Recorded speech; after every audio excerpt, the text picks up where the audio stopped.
There comes a time when every young person must take the leap and transition from the familiar world of school to the world of work, with the hopes of finding a good job upon graduation.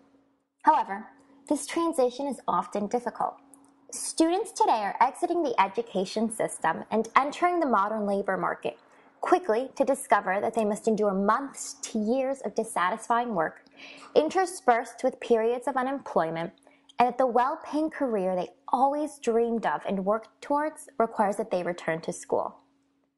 Countries throughout Latin America and the Caribbean have made dramatic progress over the last few decades in expanding access to education. 95% of Latin American children of primary school age are enrolled in school. The following question then becomes an important one to ask. How does the level of learning of Latin American students compare to that of students in advanced economies? The PISA results in 2012 showed that the average Latin American high school student lacks the minimum skills required. Of the Latin American 15-year-olds assessed by PISA, almost 50% could not read at the minimum level, and 50% did not reach the minimum level in math. In all, some 50 million young adults lack a high school diploma. Latin America's ambitious investments in education are not producing the expected payoffs, as the region's increasing quantity of educational output is not being matched by a similar increase in quality. The next challenge for Latin American countries becomes then how to keep young people in school while also providing them with the skills that employers and society will later require of them. But what are these skills? What are employers seeking the young people they hire?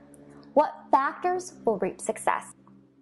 In 2010, a survey of roughly 1,200 firms in Argentina, Brazil, and Chile, all belonging to industries that were known to hire workers directly out of high school, sought answers to these questions. The survey also revealed that there is a mismatch between the skills that the region's young people are acquiring and those that today's employers demand.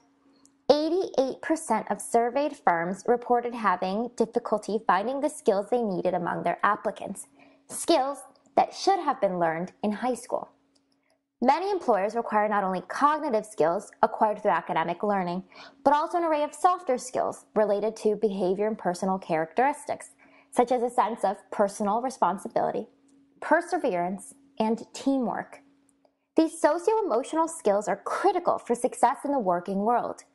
A survey of nearly 6,000 youth in Chile and Argentina from the same study suggests that employment outcomes of these young people, as wages or the probability of being employed, are associated with their socio-emotional skills rather than their intellectual abilities.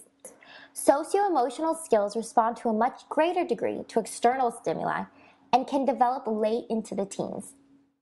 These results do not mean that schools should cut back their efforts to teach the academic content that has been and remains the main task of their curriculum. What exists in Latin America is an education system that has improved in coverage, but not in quality, or the tools that encourage students to complete their studies.